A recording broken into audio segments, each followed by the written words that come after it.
It was at this moment that he knew. He fucked up. Η βάρκα πέφτει. Το τράνταγμα ξεκολλάει το κινητό από τον gimbal, φεύγει, χτυπάει στον ώμο μου και χάνεται προς τα πίσω.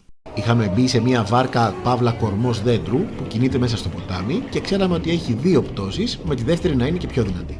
Η μοίρα είχε καθοριστεί και η ώρα είχε έρθει. Απλά εγώ δεν το είχα καταλάβει, ενώ όλα τα σημάδια ήταν εκεί. Όχι απλά θα βραχώ. Όχι απλά θα γίνω παπί. Θα γίνουμε μουσκεμα, αλλά κάποιος έβαλε πότσο. Εγώ δεν έβαλα. Θα είναι πάρα πολύ κακό αυτό που θα πάθω με το νερό. Δεν υπάρχει σωτηρία.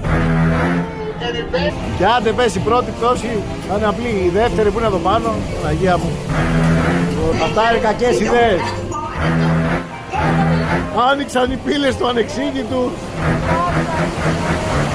Δεν μ' αρέσει αυτό.